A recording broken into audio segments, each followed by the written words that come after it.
Thank you all for coming here today. It's really an honor and a privilege to have another window in which to enjoy this exhibit. A couple of years ago, Eve Potts, we were working together on another exhibit, mentioned to me in passing, you know, I have that book of the New Yorker covers from 1925 to 1989, and there are a lot of covers in there by Westport artists, over 400 covers by people who lived in and around Westport, and there are images of Westport places. And she said, you really ought to do an exhibit. And I said, Eve, you really ought to do the exhibit. And so later on she did. And I will introduce her momentarily just to give a background on this exhibit. But I want to first thank Michael Maslin, whose idea it was to put together today's program and invite Lee Lorenz. What is especially interesting about this conversation is that Lee is the artist who succeeded James Garrity as art editor. 1989 being the cutoff, a lot of that era was dominated by James Garrity, but it was only after we first mounted the show that we discovered that there was yet another artist who had lived in Westport, and that was Lee Lorenz, another cover artist. It's important to note as well that the focus of this show is covers, not cartoons. And there's a reason for that, but Lee is both a cartoonist and was in charge of covers and cartoons at the New Yorker. The other interesting thing about this is that Lee started at the New Yorker in 1957-58. James Garrity had started in 1939. So it's a different generation. Michael Maslin sold his first drawing to the New Yorker in 1977 and became on staff there in 1978. So there's a 20-year span. It's so fascinating to look across generations and to understand those things. It's going to be a great conversation. But first I want to introduce Eve Potts, without whom this just would not have happened. Without these artists. My husband gave me a copy of the New Yorker book when it came out, and I started leafing through it, and every once in a while I'd think, gosh, I know, that's a Westport artist. And then I moved out of town up to Essex, and every once in a while I'd pull the book out, and I started leafing it, and I didn't bring the book with me, but it is just full of little slips with, you know, where the covers were. And you know, when you look at the covers, you see that there are Westport scenes, and that was very intriguing to me. And as Dorothy said, I mentioned to her, and she gave me the job. So that's how this exhibit began. Over the year that we worked on it, lots of wonderful, wonderful things happened, because I started out with something like 480 covers that I knew were from artists who actually lived in Westport. And by the time we got through, we had 765. And it was mostly due to Dorothy's sleuthing. She ran into the Garritys in her business and started talking to them about New Yorker covers, and we uncovered the whole story of James Garrity. And subsequently, we had the very good fortune of meeting many, many of the children of the artists, which was absolutely marvelous and brought us lots more information. So that's the history of this wonderful exhibit, and I can only say it's the most fun I've ever had. Now I'll turn it over to Michael. Okay. Do you want me to stand up, or can you hear me like this? You hear me back there? Okay. Hi. Well, Dorothy already told you, or did you? I forget. Somebody already told you how long I've been at the New Yorker, and that's chicken feed compared to this guy. If it wasn't for Lee Lorenz, it would just be Lee Lorenz here, not me, because he's the one that took my drawings out of the slush pile back in 1977. Big pile. Big right? pile, and brought my drawings to William Shawn, and you know. And here we are today. And thank you for this life. It's a great life. Lee wears many hats, and he has worn many hats. You heard about some of them.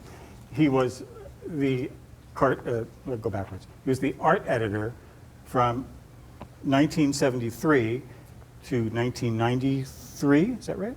You know, I don't know. Okay. You mean I'm still not the editor? My God. And then 4 more years as cartoon editor. When Tina Brown came in, she split the department up. But up until 1993, this fellow was in charge of all the art that the magazine had. That's in right. Spots, As covers. Jim Garrity was. As Jim Garrity that was, had been right. the tradition. Right. Yes. That's right. So, and you too, really, he's unique in several ways. And another way you're unique, just you and Jim Garrity held that position. Before you, it was kind of That's right. It was sort of a- well, I think it's interesting. before This is Garrity. an interesting footnote. Before that, it was really run through the fiction department, through Catherine White, who's Roger Angel's mother. And because in those days, most of the cartoons or ideas that were sent in by gag writers. I mean, the idea that an artist did his own cartoons developed much later, as you know. Right. But at that time, they were gag writers, and I used to get stuff from them, you know, little Thrive 3x5 things with cartoon ideas. And they mailed to everybody, and a lot of people used them. So it was not surprising that that was going through the fiction department. The art department then was Ray Irvin, who designed the famous New Yorker cover over there on the of Eustace top. Tilley. And I don't even, they called him the art editor. Things were not that official at the New Yorker, but he certainly was. And he selected the logo, designed the headings for all the departments, most of which are still in use. He did spots, he did, I don't know how many covers. Lots of covers. And he did spreads in the magazine, too. I mean, comic spreads. He wasn't a cartoonist in the sense he wrote gags, but he did a lot of single-page, 2-page spreads that were humorous, yes. But he did not, somebody said, maybe you said it in one of your books, until Garrity came along, there wasn't this cohesion, and Garrity brought this, a figure, he was a figurehead. There was a lot of confusion, and at the art meeting, there would be, Ray Irvin would be there,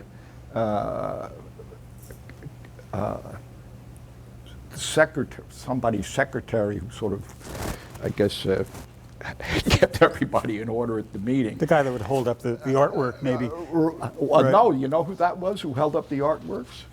Truman Capote. He was an office boy at the New Yorker. That was one of the first jobs he had. And he would take the things, and of course he'd look at them and sneer, but he rolled them up anyway. So when Garrity came along, it wasn't an office meeting they used to have a Tuesday Yeah, meeting. it was very different. Well, and he came in, I think, right after the war. Is that right? Second World 39, actually. 39, Yeah. all right, just before the war. Before the war. But after the war, everything changed, including the New Yorker. I mean, there was a flood of new people coming and people coming back from the war. And the magazine, which had changed a great deal during that period, was Ross's idea was that a comic magazine. What did he call it? A lot of, not jests, but some fact, but mostly a humorous magazine. Josh, I think. Yeah, Josh, that's the word. Yes. Took me a moment. If anybody remembers what Josh is. But yeah, and then during the war, because there was such good reportage and there was such a response to that, the shape of the magazine intellectually changed. And after that, there was much more emphasis on the reportage and people who wrote kind of fact pieces you see in the magazine Those today. long pieces, those Yeah, long. but Ross's original magazine was meant to be a humorous magazine. So here we have our friend. Yes, that's, We didn't have to that's look Ray around. He's Irvin right there. We didn't have to look too far. He's right there. Anything you want to say about who is this guy? Well, Ray Irvin was a very successful art director. And I'm trying to remember some of the they're all gone, but most of them were gone about that time. But he was well known, and it was a kind of, from what I unearthed doing a book on this, that he took it as a kind of lark because he didn't think this magazine was going to go anywhere, and they offered him stock, which he thought would be worthless. Well, of course, it turned out to be worth a lot of money. But he was very influential because there was nobody else there with his art background or his connections to the artist community. And as I said, a lot of the ideas were generated over here, the drawings were done over there. So being able to supply the New Yorkers, idea people, put them in touch with the artists was a big deal. And he was the one who really brought that together. Well, I'm glad he did this because it's our mascot. It is a mascot. And it keeps, I don't know why, And it still works. that's a good question. It's, I never got the answer to that. But I think in my book I did uncover something yes. that looked like Yeah, it. that D'Orsay guy. That's right. 18 Right, something a dandy. Yes, a dandy, yes. Looks just like that. Yeah, and it looked as if Ray Irvin, wanting to portray a dandy, had used that as a kind of model. In 1925. In 1925, Yeah, it's odd. which is why it looks so dated. It was Yes. dated in 1925. But somehow right. it still works. It does. Next, can you do the slide thing? We do have some slides. I think you'll find this maybe interesting, Lee. Oh, yeah. I talked to Lee a long time ago, and I said, what was your favorite cartoon book when you, not when he was a little kid, but when he got a when little I was older? when I was in high school. And this is meaningful to you. Yeah, right? I did. That was in Greenwich, and I did the yearbook. It was great. That was my senior project. So I skipped algebra and all that other stuff, and just did drawings. Like a good cartoonist. But this was the artist who most influenced me at that time, Saul Steinberg. When I first saw, I don't remember what his first collection was. This is his first. This Yeah, is it? This yeah, is the first one? yeah. It just blew me away. And I never tried to draw like that, but his ideas were brilliant. Oh, yeah. And later on, you got to be his editor, which is funny. Well, it was. I can't say I was his editor because he didn't. We didn't do much editing, and if there was editing to be, either we rejected it or we accepted it. But if there was editing to be done in the caption or whatever accompanying text there was, Sean did that. So if there was a change, they said, Mr. Sean would like you to do so and so. Was that something he asked for, or is that just the way it happened? Was that a No, Steinberg he was request? very, he loved the whole process of working for a magazine. He had edited a magazine. Before he got to this country, he was in Italy for a while, and he edited some magazine there, and he loved the whole process of editing. He loved to go down to the makeup room. That doesn't even exist anymore, where they put the magazine together. But in those days, the pages would be set in type and then cut out, pasted on the wall, showing where the ads were going to go. And there'd be a room twice this size where all that would be on the wall. And the various checkers at the magazine would go around and look at it for all kinds of conflicts. There was something in the copy that seemed to relate to a cartoon, that was moved. You know, that kind of stuff. Or a name showed up that was over here. Yeah, they were very careful about that. In fact, they had an editor who was in charge of that, so that who was that? Barbara Solange. Oh, okay. Well, she was one of them. Yeah. I think there were earlier ones, but she was there for a long time, and that was very important in the magazine. They didn't want anything in the drawings that seemed to relate to the copy. Yeah, a good idea. Yeah, I think very because good idea. people do seem to think of it as kind of an illustration. you That's know. right. Yeah. It makes both things unique to the page. Right, Right. Not an illustration for us. Right. We have the next slide. This is an old favorite of yours. Wow.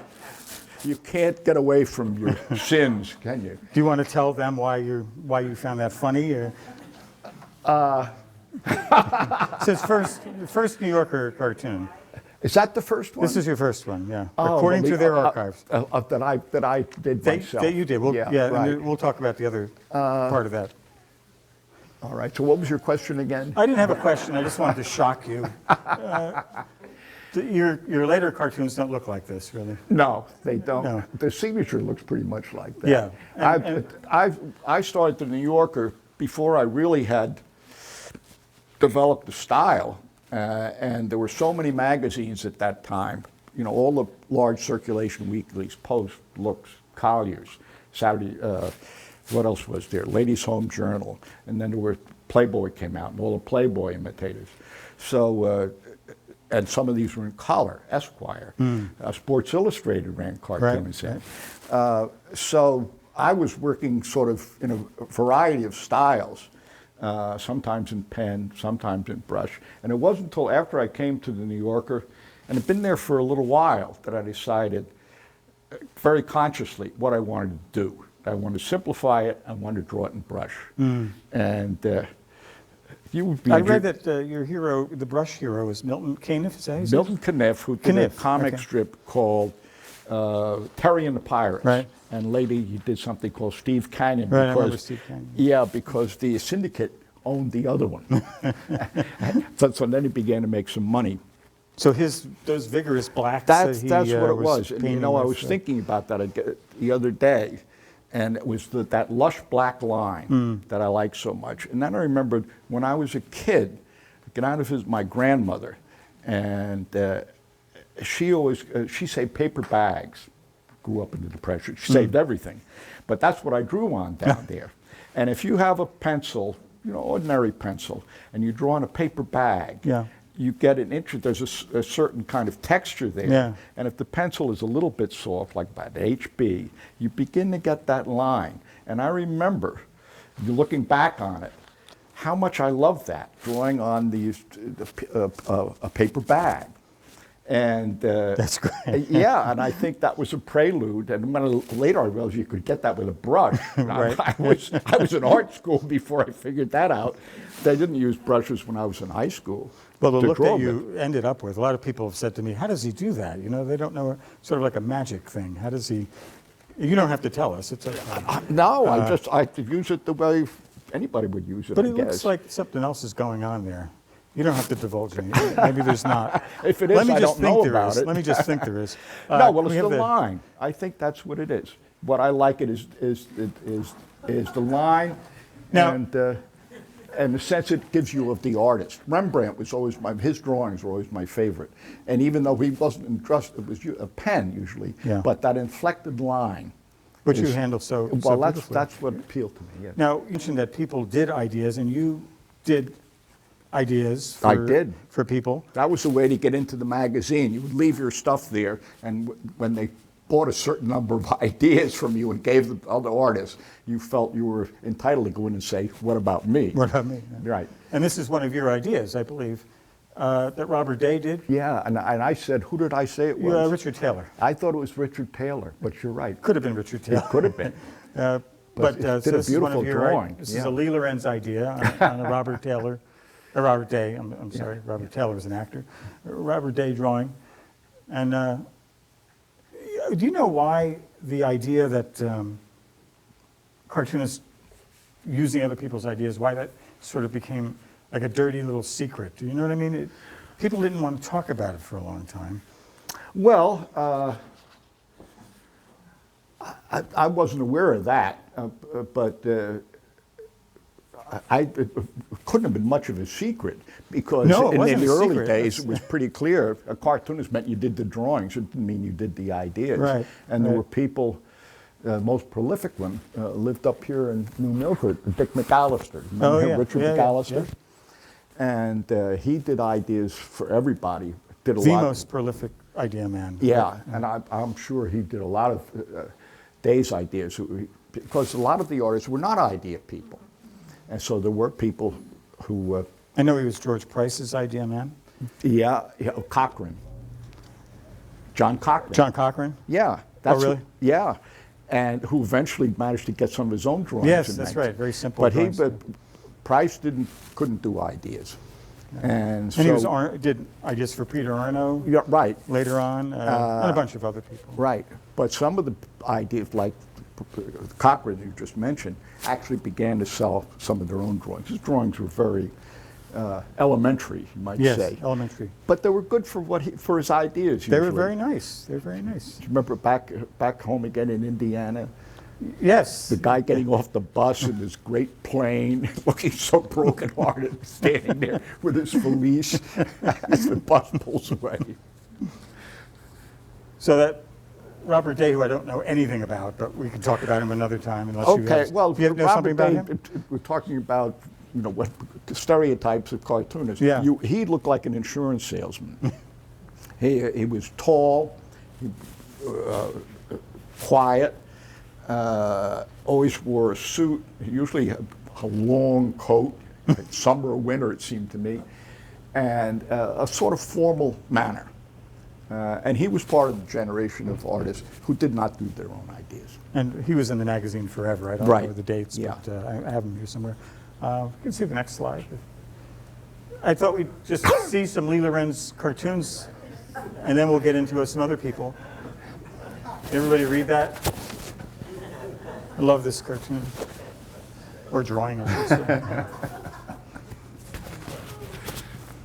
Anything you want to say about that, or you want to? Well, I want to say one thing about it. I managed to put a couple of black faces in the jury. Oh, great, yeah. Because Yours artists is- talked about that. The fact that it was black and white, but you never saw any black, you know? Yeah. And I think people began to make an effort to try to get them, not as part of the joke, but Right. the fact that Just they're part of the community. part of Yeah, life. Right. Part of life. Yeah, I'm looking at when that, 1977 that was. Uh-huh. Okay, we can see the next one. This could run now. Yeah, it could run anytime, Run right? anytime, right. Could run every week.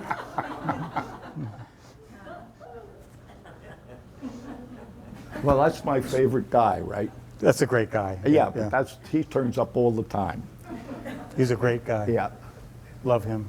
I think I tried stealing him for a while, but you No, I were got there already doing first, them, so right. it doesn't work too well. Sort of Chris Christie-like a little bit. Just a little. Chris Tiny bit. Christie was an early admirer of my cartoons, I can tell you. He decided he wanted to be that shape. Yeah. Well, he's done well. He's done well. Okay, we can see the next one. I just love this cartoon. Now, I didn't do a lot of puns like that. No, no, but- you see at the top, there's the, Yeah, the marketplace of Yeah. ideas, right. I think this was when Bob Gottlieb Yeah, was let me see. editor, because he had a weakness for puns. 84. Was he there then? Just in there, I think. I don't know. Let me see. Maybe I'm wrong. Right in there. I have a piece of paper that tells us these things. I don't know where it is. We can go on to the next one. Yeah, okay. I will tell you in a second if I can find it. Unless somebody knows. I don't have it. Well, this is an important cartoon for me, and because after I did this, I didn't have to see a psychoanalyst anymore. I figured the whole thing out. Title of one of your collections. That's right, yeah. And you did it in color. It's quite beautiful. Yeah, I did it again in color. Very nice. Yeah. Okay. But heartbreaking too, right? Of course. Now we'll go through some friends Oh, of yours, and this is Frank Modell. Who recently turned 90. Yeah, Frank I was up there for his birthday. just had a book out. Yes. Very nice book. Jim Stevenson, a That's good right. friend of his, did a book Now, about him. Frank is unusual in that he was Garrity's assistant, right? He was Garrity's assistant. In fact, we used to go down after I took over. The part of the job was looking at the, as I said earlier, the proofs, and that was in the makeup department. And I used to get down there. The makeup department was run by this fiery Italian who thought all the magazines. Was that Carmine? Carmine Pepe was his Yeah. name. And anytime you'd say, Carmine, I think this drawing, he said, God damn, it's only a 10-cent magazine or something like that. He was dismissive of it all. But I would get down there, I guess before I took the job, how did I get down? I guess they were showing me the ropes because I was there with Garrity and Modell. And Carmen Pepe said, "Oh, here comes Garrity, and the guy does all the thinking for him." Nice. Right. Well, Frank turned out to be a great cartoonist. And, A wonderful cartoonist, great idea man, and also terrific draftsman. Oh, yeah. Yeah. Just beautiful work. And still is painting a lot. Yeah, I saw some of his He's paintings. still This, painting. this book, if you... The same effortless line in his paintings that he gets in the drawings. It's a wonderful book that James Stevenson, we'll see a Stevenson. Yeah, they're old friends and neighbors. They took tap dancing lessons together. Can imagine. Yeah. I think that's on the cover. There's somebody's dancing somewhere. In that book, there's dancing. Probably. Yeah. Okay, we can see the next one. And, you all recognize him, I would think. And he was there when you got there. But Yes, he was. But then you became his editor as well. Well, his editor, which meant mostly finding ideas to give him. George Price only did one idea in his life. This is true. And it was a cover. It's a great idea. It's inside a subway car. And it's the holiday season, and the whole subway car is full of guys dressed up like Santa Claus. It's a beautiful cover. Yeah, beautiful. Really nice. But that was his idea. A fellow New Jerseyan as well. I Right. believe. So part of the job was, finding ideas for people like Price. But Price came up with a couple of people who, that I give him ideas from that he particularly liked, including a guy named John Cochran, who eventually began to sell his own stuff to the magazine. So Cochran started sending stuff directly to Price. Oh, I didn't know that. But beautiful work. No one else looked like that. No. And probably no one else ever No, will. I would think. I mean, that's he just such studied, trying to think who he studied with, some member of the Ashcan School. Oh. I mean, serious artist. a Sawyer or somebody, or Raphael. Yeah, or those yeah. Guys. And you wouldn't know it from all the junk he liked to put in his drawings, but he was a serious collector of antique glass. Beautiful, first-rate stuff. Actually, it's not, sort of not loo- this kind of stuff at It all. sort of looks like cathedral glass in a way. You know, Well, you know what I'm I saying? There's imagine, yeah. sort of like little pieces here, and Right. they were in color. Okay, we can go to the next one. Oh, Charles, he's too high, but it's a wonderful Charles Adams drawing. This is in your book, too, I noticed, in your Yeah. Art of the New Yorker book. Oh, yeah. Now, why did they have webbed feet, do you think? Oh, because only Charles Adams knows why. No, because if you didn't have webbed feet, you'd fall through the clouds. Oh! Anything to say about, I mean, Charles Adams is Charles the, Adams, well, everybody iconic, knows the kind of work he was yeah. famous for, but that was not his personality. As a joke, he did have I think, an embalming table in his apartment. But no, he was very much a man about town, always had beautiful, successful women as girlfriends, loved antique cars, and was, I think, looking back on my time as editor, probably the easiest guy to work with because it gave him the idea. Seldom said, draw it this way. I mean, he took it and did it, and it never required anything. You know, He was, such a everybody master was drawer. fussy about what the drawings were like too, but his drawings were always perfect. And he did that. His roughs were about as big as that New Yorker cover with the with the plate on it. Oh. Not quite that big, but he had a great big book of pad of tracing paper, and it would come up like that, done in charcoal. Wow. But his finishes were always smaller than that. I don't know why he drew so big for the roughs. It's hard to draw that No, big, most isn't it? roughs are 8.5 by 11. Yeah. But his were always big. And he was one of the few who had an office. Yeah, with there were, you. And yeah. of course. Well, the New Yorker at that time was on 43rd Street. Was 43rd Street. I think they had 3 floors there. The bottom floor was the business, and as a kind of insulation, they had offices for various people on the staff, and then the editorial was up here.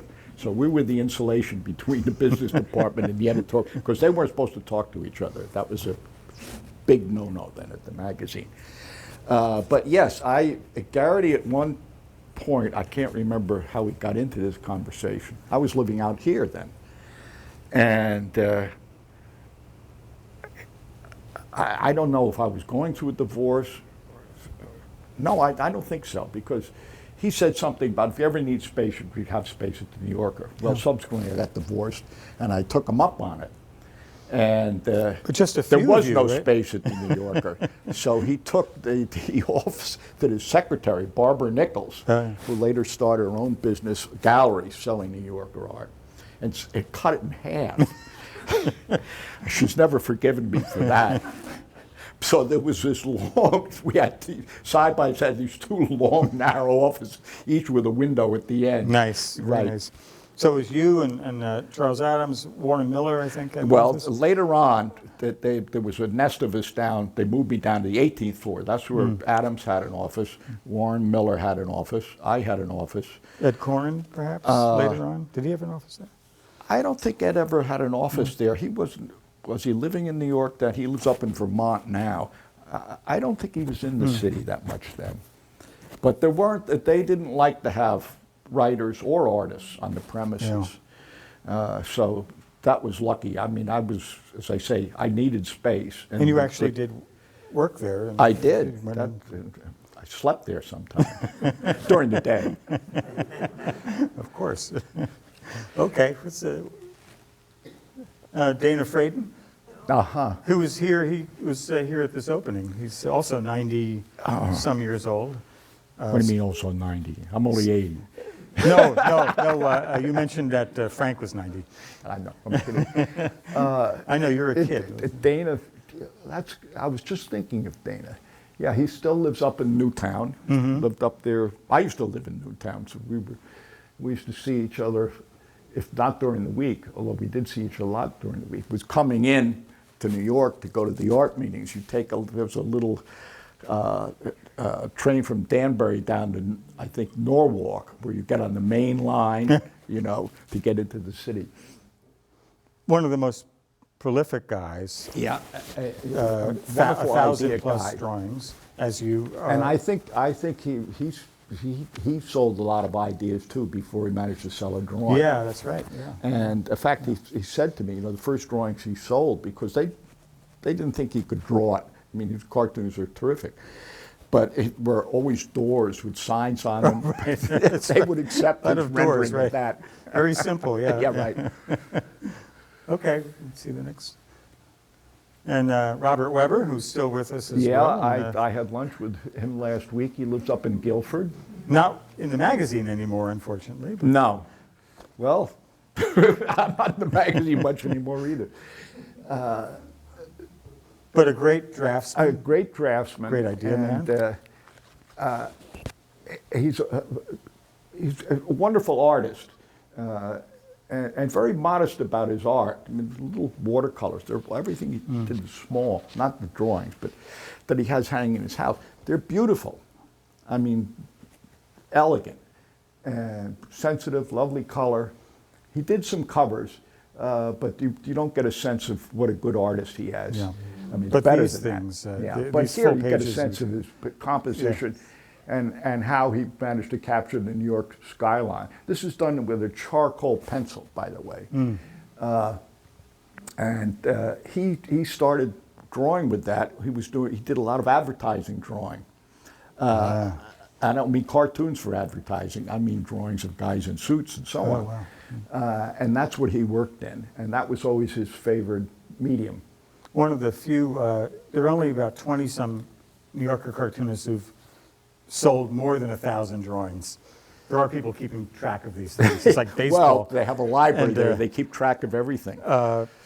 And you're one of them, of course, and you're way up there. I think you're gaining on William Steig, I think. But yeah. One of these days you may pass him. I don't think I could ever pass Steig because he used to have 2 drawings a week in there all the time. But Dana is, I think, Sure, yeah. 1,400 drawings or Yeah. something like that. And Weber the same. The one thing about him, he's of that group. I believe he's the one guy who does not have a collection of his work, which I've talked to you about over time. I've talked to him about that too. Yeah, he's it's very odd, he he's very should modest have about his work. Well, he should have a collection. Yeah, well, he's even his originals. He doesn't. Oh, really? Yeah, he's much too negligent about that. Yeah. Well, push him. You see I him, did. right? I have a whole pile of his stuff that he sent to a show in Europe. When it came back, he said, just hang on to it. Oh, so I still have it in a file cabinet there. Well, it should be a book. It should be a book. He deserves a book. He Okay, does. You can see the next one, please. And Oh, there's Steig. yeah.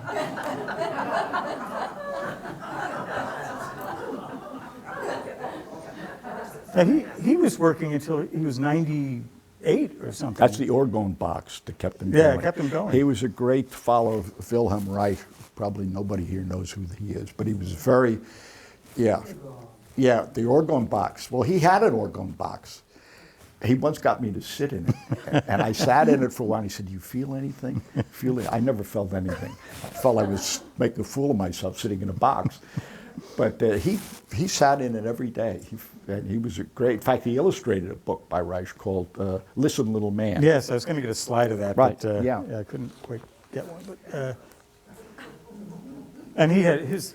Funny about him is that he had all different looks over his very long right. career. His too. This early is just- stuff was, in fact, I came across a letter by him complaining about Sid Hoff because of both of these families living, I suppose, in the Bronx or Yes, something. right. A heavy crayon. And a lot of wash. But this was I a beautiful did a face. book on Bill, Yes, which I great book, yeah. Well, thank you. On his 70th birthday, I tried to get mine. Did you know Lee Savage, who was an animator and No. Anyway, I wanted to do a film on Bill, and it was his son is a very accomplished jazz musician, and I thought, God, we'd get him to do the music and so on. Well, it never got off the drawing board, so to speak. But I had the idea, and I said, well, I'll do a book about him as an anniversary present. And it's a big book. Yes, Yeah, it's, a lot of his stuff in fast. color. Yeah. And when it came out, I gave it to him. I said, how do you like it? He said, I hate it. I said, what do you mean you hate it? He says, well, you have all my early stuff in there. I said, well, I'm telling your story. I mean, you started there. I have all of your other stuff, too. No, he never forgave me for that. He burned a lot of his early stuff. That's how strongly he felt about it. Wow. You know, he said, I was an amateur then. Well, he can't get away from it because he did covers back then. and Yeah, that look yeah, is there and too. they were beautiful. They were very nice. Yeah. I know what he meant about Sid Hoff. Sid Hoff is. Yeah, of- well, it was the content, not the style, certainly. Yeah. Yeah. Okay. Thank you. And Charles Saxon, another hugely prolific. Boy, he was really prolific. Right. He- Well, Saxon's an interesting story. He had a very successful career as an editor. And I don't know if it's Dell, but he edited some Hollywood magazine or something. I didn't know that. And, but he always wanted to be a cartoonist. And he told me the story himself that he lived out here and he knew Garrity. And I guess they played golf together. And he told Garrity he was going to become a cartoonist. Garrity said, forget it. And a year later, he was selling cartoons to Garrity. Wow.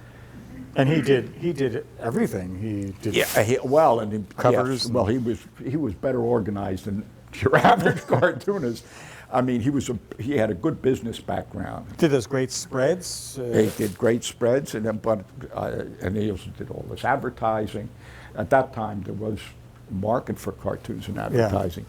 But yeah, he was terrifically versatile, and his use of watercolor on the covers is lovely too. Oh yeah, they're Yeah, really nice. Yeah, He could do it all, really. yeah, he was terrific. And then I think it was Gottlieb wasn't a fan or something, right? Was it Gottlieb? Somebody wasn't. One editor that came Yeah, along wasn't Gottlieb quite a fan. dropped a lot of people. Yeah. Yeah. It's a lesson for all of us.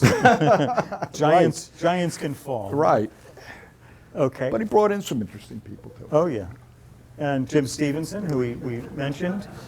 Well, Jim Stevenson is a writer and started as a writer, not at the New Yorker, although he's written a lot for them. but he's right. I always wanted, who drew all the time, and decided that he wanted to become a cartoonist. And he turned out more work every week than any other 5 artists combined, because they were covers, they were spots, cartoons. Talk pieces. Yeah, and I couldn't figure out what was going on. I found out he had 7 kids. I think it's 7, but he had a lot of kids. Right. So because and Friday he wanted to get his check. They didn't come out till Tuesday, so we made a special arrangement with Mr. Greenstein, who handled Milton Greenstein. You remember him? So that he could get his check on Friday. He was very motivated. Yeah, he was very motivated. Now he's the one. When I said that it was maybe a little secret, that he says in that book that he did. There's a little bit about him, and he talks about that when Garrity hired him to do ideas, he said, "Don't tell anybody what you do." Yeah, It's a I secret. know. I read the book, and So maybe that's where I got that from. It's no, sort of I'm sure that's true. I don't think there was anybody else working at the magazine who did it. Well, Peter DeVries managed to do a couple of ideas at one point, but nobody was doing it regularly. I don't quite know why he said that to him, because it wasn't a secret that the artists used gag men. Yeah. Yeah, it was written about Right. over the years. It was just the way things were. Okay. And Warren Miller, another hugely Things prolific. kaput. Yeah. I love his work. He's so great. Warren was, he's wonderful, original stuff, very funny. See, a lot of these guys, and I wanted to mention it, he and Stevenson, they were sort of like headline guys, right? Especially Stevenson. Something would happen, and then they would do a drawing about it. Well, you know what? I think we were all headline guys. Yeah. You fed off, because the first thing you did every day was read the Times. I remember Don Riley, who lived here. Yeah. It's his cover there, the one with the sun on it. Was a very prolific cartoonist also, wonderful cartoonist, and a good friend. We used to play in the same band here at a place that a friend of ours owned up here called the Pepper Mill. I think, we had a Friday night jam session there. John Norman. In fact, we made a record there, and John Norman sings, "I Want a Big Butter and Egg Man." I won't tell you all the lyrics to that. But yeah. A lot of headline guys. Yeah, well, just as a footnote, a lot of these guys were also musicians. Warren played trumpet also. Don played valve trombone and trumpet. Sean played piano. I never heard him play, but evidently... Hard to imagine, right? Yeah, but evidently when he was younger, he played in clubs. I mean, he played professionally. Yeah, he didn't talk about that. Would love to see film of that. I would too. Okay, we could. And I put Nora. This is Nora Carlin. Yeah. Well, this is interesting because she's one of the women who came to the magazine. Yes. There was a lot of talk about, but there were no women, there's no blacks. It's hard to. Very few blacks in cartooning. Yeah. The guy who did Grandma for Playboy, what was his name? That old Grandma. Anybody? He was the only. Oh well. Buck Brown and E. Sims Campbell, who worked for Esquire, was black. But I never saw any black cartoonists around. No, it's still not happening. Really. And there weren't many women cartoonists. But Nora Carlin was one.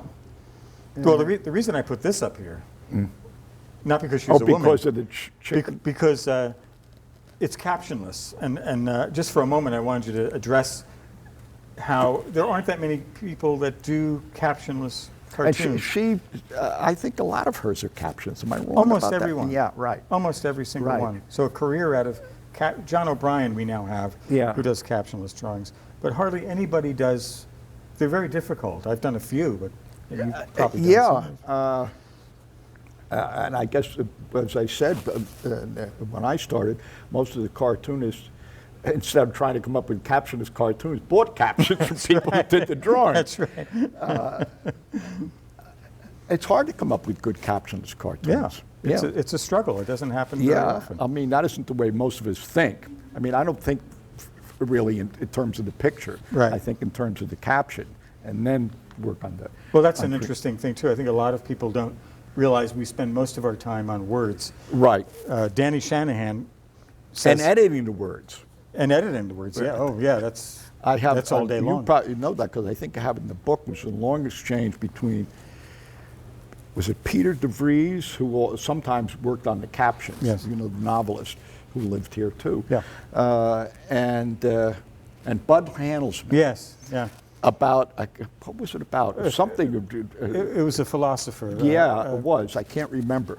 But I had the memos that they sent to the notes they sent to each other over this caption. Yes, it got heavy. I mean, they were so erudite. I mean, I didn't know what they were. I didn't know Bud Handelsman was that smart until I read your book. Yeah. He was going on and on about somebody, I forget who. Yeah, no, Bud was, yeah, he was very smart. I don't know that, I think mostly because he was very intelligent, read a lot, Yeah. and lived in England where everybody's smarter than we are, yes. right? But that's just one example of a very difficult thing that we do every once in a while. Right. Okay. And now I do have one quote I want to. I didn't know this. I've read your book several times. Wow. But, I hope I can find this quickly, or I could. Okay. When I thought of what the art editor did, I always thought that you know, because it's in there, edit. I thought that you spent most of your time editing. But you said in your book, at the New Yorker, supplying the magazines and supplying the magazine with cartoons, covers, and spots was the art editor's second responsibility. The first one was supplying the magazine with cartoonists. And look what you did. That's right, You and know, that you've, involved going through all the stuff that came in. Yeah. The so-called slush pile would be like this. And I did go through it every week, and I found And artists. this is your first big Well, discovery? there were two people okay. who I'd seen in the magazine that I thought should be in there more often. And I knew when I had the chance to become editor, I was going to feature them more. Yeah. One was Jack Ziegler, and the other was Roz Chast. Yeah, she's next on here. Yeah. Yeah. And people hated Roz Chast. I think some can people see still the hate next- Roz Chast. Speaking of Roz Chast, There you are. and- And that's the first one. right. That's And you the can see first how one. different this was compared to what Right. all the other things Right. we're seeing. But it was obvious. I showed her stuff to Sean right away, and I said, you know, this is going to be important. I think we should get her to the magazine right away. And he agreed. So right off the bat, we offered her a contract. I What said, was your thinking at that? I mean, that's to go from all the kind of things we've seen to this is that's kind of a huge. well, it wasn't just the style. I could see, I mean, this was just one, Yeah. of course, but seeing her roughs, that she had a very personal point of view, which is what you want in a cartoonist, Right, whether it's their right, style right. or their ideas. There was nothing else like it. And still nothing else like it. No, You can't. no, You can't. That's true. You can't imitate her. No. Well, you could, but it wouldn't. But work out well. I could see she and I think I mentioned Jack Ziegler. I saw them as people. This was before I was trying out for the job. I had it for quite a while before they actually said, "Well, now you're the editor." Typical. It's, Right. That's the way the magazine Yeah. worked. So I was looking through all these, and this Roz and Jack were two people I said I felt really should be in there, and were not appearing, not often. And It worked out well. They're still it, there. It did. They're But still there, 40 years looking later. at this, you think, well, why? Well, this is almost atypical from her later work, It isn't was so personal, and it was so consistent. As I said to you, what Sean said to me, can she keep it up? Yeah, I said, yeah. if this was a kind of sport. And I said, no, this is the way she works. So, yeah, she'll keep it up. Yeah. And she has. And she has. Okay. Let's see the next one. And it's another person that came along during your time. It was Leo Cullum. Yeah, Leo was a wonderful idea person. Yeah. Also an airline pilot. That was his real job. I That's guess. right. I mean, for United Airlines or something. I mean, not just some. Yeah. But he was great, and he got better as time went on. Yeah, I mean, I don't know if he had any kind of art background. Doesn't look I like don't he know had either. much of an art background. Because his style continued to develop as he was published more and more. But he became a real staple. Yeah, he's a wonderful idea, man. And his stuff is really funny. Everybody has the same eyes, whether it's a dog, a cat, whatever, the head of the family. They all look like that. Okay. And Victoria Roberts, who quite a different style. Yeah, and that was later. Victoria came about the time Bob Mankoff came to the magazine. There were a little knot of them. They were all friends. And Victoria, I think she's from Australia. Yes. Is that right? Yes. Yeah. By way of Mexico or something. Well, I think she has a family or an aunt or someone who lives down in Mexico. But I think originally she had published in Australia. I know that. That's right. And she's also a performer. That's right. That's right. Strange. Yeah, she writes and performs these shows. The first one I saw her do was all based on Truman Capote. Oh, really? Some of his work. Oh. But then, since then, she's done some using a character pretty much like this woman. Right. I wish I could remember the name. I can't think of it either. Yeah. Appleby or something. Yeah, something. she sort of dresses up like that and minces around the stage. Very funny. Yeah, she's a marvelous performer. Yeah. And great work. A lot of her drawings are like this. She Yeah. has a lot of The husbands drawings and wives. are very static. I mean, she has 2 or 3 poses. Right. The guy sitting down always looks like that when they're sitting down. Right. Standing up, they always look like that. And she has a pug, so that's... Yeah, well, she has pugs. Yeah, that's Yeah, what right. we're seeing. Okay, next. And Danny Shanahan, who you Danny Shanahan. found. Well, I used him as an example over and over again because people felt that if you got into New York, you had to live in New York. Right. And he was sending in work from Albuquerque. So I always pointed him, I said, well, Shanahan lives in Albuquerque. Of course, now he lives up Now here. he lives here, right. As Also soon as very he could get out of Albuquerque, he did. Very prolific covers and Yeah, did a few wonderful spreads and- idea, man. And Yeah. his first, what was his first one? But it was a pun. Or was it the... oh no, I was going to say, was it the Batman one with the... Where he's holding Oh up no, the, was it Lassie, perhaps? Get Oh, Help? yes. Lassie, Get Help. Yeah, That was the Lassie's one. on a psychiatrist's couch, and Yeah, and the somebody says psychiatrist Lassie get help, and the next panel she's on a psychiatrist's couch. Right? And yeah, he loved puns, visual puns Yeah. too. So he sent this one. I said, Danny, give me, of all his cartoons, he sent this one.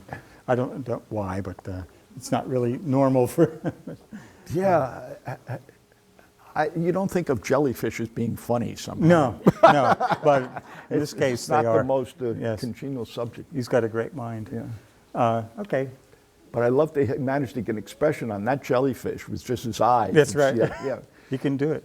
And Bruce Kaplan, one of your discoveries as Well, as he came to the magazine. Bruce was the most difficult guy I ever worked with.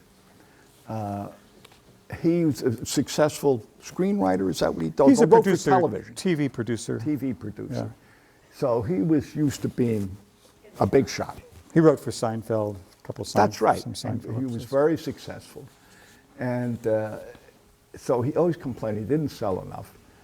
And Don't we all have that complaint? yeah, but most of them keep it to themselves. keep it quiet, first thing yeah. you'd always say, because that's you'd right. be looking at the stuff that was rejected. Right. But what a style. Yeah. It's unbelievable. He's turned out hundreds and it hundreds. looks, and you notice there are no teenagers in his drawings. They're all people about the age of that couple. Whatever that That- is. no kids. No, really. That's funny. I didn't know that. Yeah. Wow. No. And a lot of these unhappy women and unhappy Yeah. men. Sort of Thurber-like in a strange sort of way, I think, maybe. Yeah, except Thurber's Vaguely. line is so lyrical. Yeah, not really And the his line, is but the- mechanical, Yeah. I think. Not the line, but the sort of the feeling. Oh, He's a well, very, yes, yeah. the captions, I mean, Right. the writing. Yeah, I think that's true. And I think we have just one more, and this is a friend of ours who Who just passed away. just yeah. passed away this week, actually. And this is Charlie, is it Barsotti, right? Barsotti. Barsotti. Charlie Charlie Barsotti. It's been living in Kansas City for a long time. Used to live up here, so I just wrote a long letter to his wife, so I'm sort of revisiting that time when we knew each other well. He lived out in Scarsdale, and he was part of the group that went in, pardon me, every week to New York on the day when you'd go. Actually, it was 2 days. I think Tuesdays you would leave stuff off, and I think you could come back some magazines and pick up stuff the next day, Wow. on Wednesday. So we into each other. I don't mean just me and Charlie, but all the cartoonists. So there was usually a big lunch somewhere, this awful German restaurant I mentioned to you. I guess because it was big, and we had a lot of people there, 15 people. But nobody ever talked about work. No, and nobody ever Well, that's showed. changed. Yeah, well, That's all everybody talks about I is work. remember first time going around, I saw guys showing each other their drawings, and I thought, oh, I wouldn't want to do that. Yeah, I I'm with mean, you I on was that one. embarrassed Yeah, to yeah. show somebody else my Yeah. drawing. That still happens, though. They show each other work. Yeah? I wouldn't do it myself. No. So nobody talked about work. It was all politics, and it was tough politics. Well, you had a good political season there in the 1960s. Oh, when man. Things were going on. Yeah, so I didn't have much to say at those lunches. Not that I wasn't interested in it, but there were louder voices than mine. Misha Richter was one. Oh, yeah. Who else was that? I'm just writing about that. Well, Charlie would be at those lunches. Well, he ran for Congress. Yeah, Charlie well, did, yeah, so no, he was very, he was seriously interested in, and yeah, tried to. He didn't win, but he ran for Congress, and his drawings are so lighthearted. It seems to me. Yes, very playful.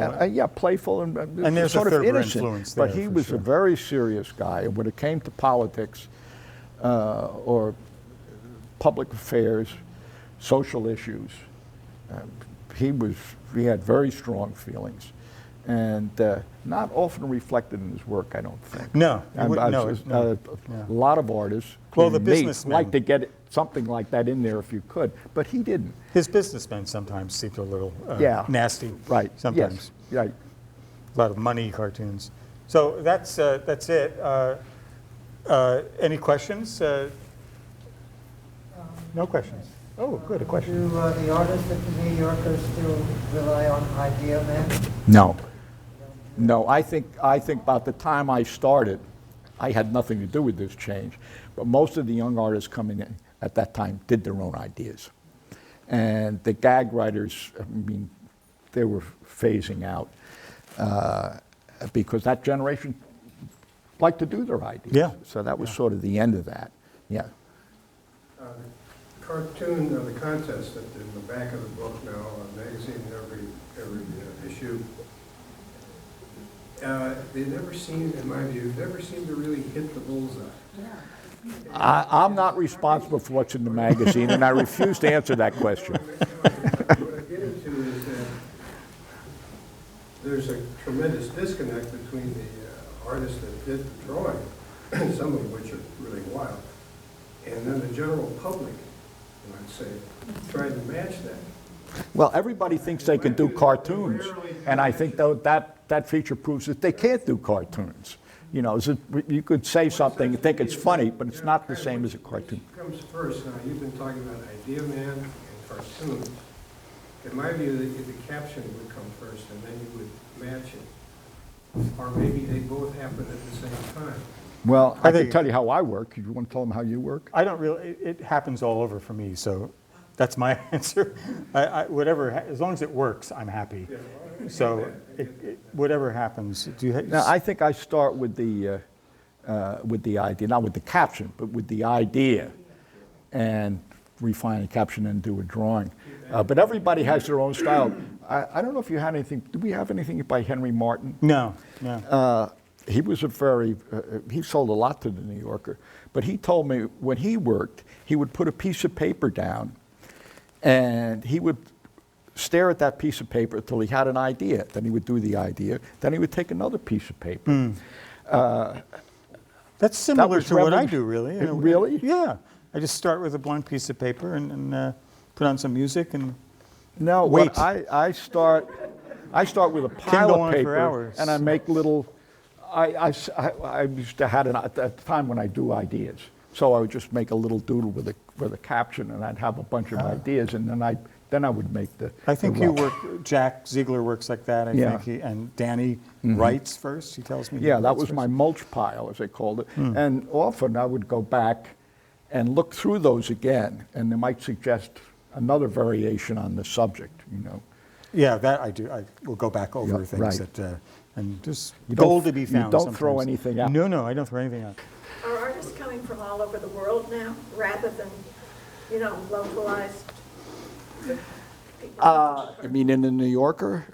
I don't think so. Yeah. No, I France. remember a few from abroad that sold Sampe, occasionally, yeah. Some English, a Well, few English, actually, Sampe, I brought him to the mags, but that was for covers. And then he did some wonderful drawings. Right. There's some English fellows. Sampe. Sampe, yeah. Those beautiful, whimsical covers with little children in giant theaters and Yeah, stuff. he's a wonderful artist. Yeah. I think the answer is no. Not for any reason, I think. There are a lot of international cartoonists. My wife works a lot with international cartoonists, so I see a lot of these people. And they're very political, and it's not really the kind of work Yeah, that, and there used to be a guy, Yeah. maybe you knew him, who was a kind of agent who would come around with a whole pile of stuff from European cartoonists. Oh. Ideas. Herb You know. Vallon? No, oh, no. No, he, almost all of them, as you say, very political. And I think maybe we used one or two, but also the drawings weren't. There's a European style in the drawing. There is, yeah. That didn't work. Yeah, it just Yeah. doesn't carry over. No. It's funny. There's a question way in the back, and then a question, a lot of questions. First of all, it's a real honor to hear you speak. It's extraordinary. You were such a cultural influence on this. On this culture, I don't deserve applause for that. It's hard job because you really are a unique figure. So good for you, and thank you for all that hard work. What a nice thing to say. Thank you. I do have a question about, in noting our show here, there seems to be a generic sort of bald, paunchy, middle-class guy who was treated by many different cartoonists over a period of maybe 20 years or something. That has ended in, as far as I know, except for the odd business person at an insurance desk or something. But did you know that consciously at the time? Did you accept or reject a kind of look at people? There are several of them, 3 or 4 or 5 different people. That kind of thing. In other words, did the drawing style become derivative of each other at all?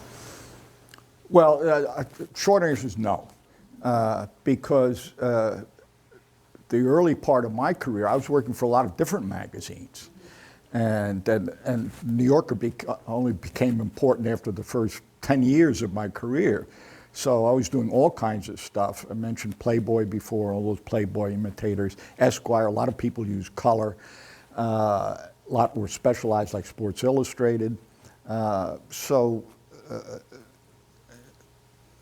would change. I did a lot of things in pen. No, I mean, rather, as but an editor, looking at other people's work, did they seem similar to each other? I misunderstood you then. What? As an editor, when you were looking Yeah. at other people's cartoons, was there a feeling of, for example, there are 3 or 4 types, right, in this room? You're talking about characters in the cartoons now.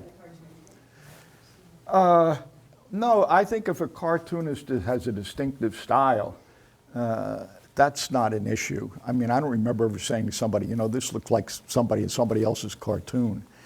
I mean, if you wanted to draw paunchy middle-aged guys and you took a dozen of these people, they would all be quite distinctive, I think. The magazine usually, at least in my time, hardly ever tells you anything. They want you to do what you want to do, and it always works better that way. But there was an exception with you when Robert Gottlieb, don't be scared. Yeah. When Robert Gottlieb took over, I got a note from you and it said, I still have it, it said, draw younger people. Oh, he said that. Oh, yeah, yes, I remember So, that conversation because he threw a couple of drawings at me. And he said, "See what's wrong with these drawings?" I couldn't see anything wrong. I said, "What?" He said, "They're wearing hats. Nobody wears hats anymore." It didn't occur to him that you could say, "Well, do this, but leave the hat out." That's right. That's right. Joseph Ferris did a lot of hat drawings, I remember. That's right. Did it put him out of business, or did it, No. Oh, okay, good. That's good. That's good. Yes. You were talking about political cartoons. Did you have any trouble, or did the magazine have any trouble with blacklisted cartoonists or during the McCarthy period? No, I don't think cartoonists were considered sufficiently consequential, unless they were political cartoonists.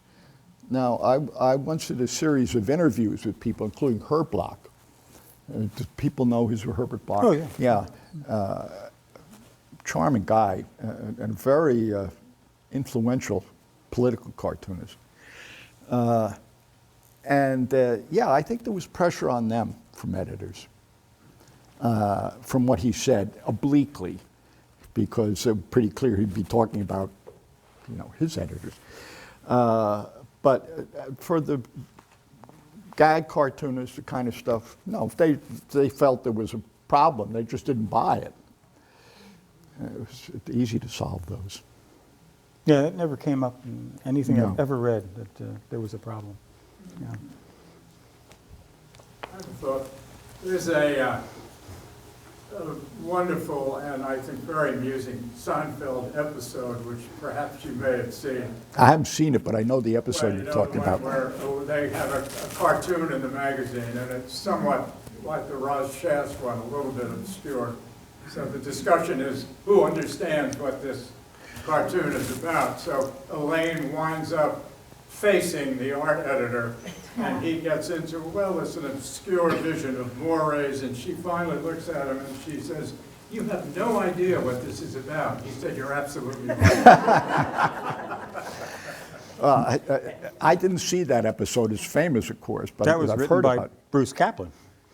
That was one of his. Oh, really? He wrote Oh, two. well, and that's one well, of them. he certainly knows wherever he He knows speaks. his stuff. Yeah. Right. Yeah. The end of that actually is she said, "Well, why did you publish it?" And he said, "Because I like the kitty."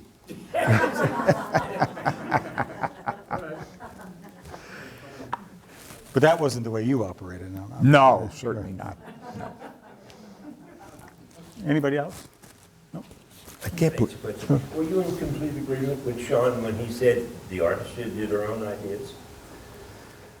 When he When told. he said, when it's Sean who said the artists should do their own ideas? No, that was never enunciated. He didn't say that in so many words. No, I think that change, I should make that clear, that really came from the artists, because the earlier tradition was that there were artists, and then if they wanted to sell a cartoon, somebody had to give them an idea.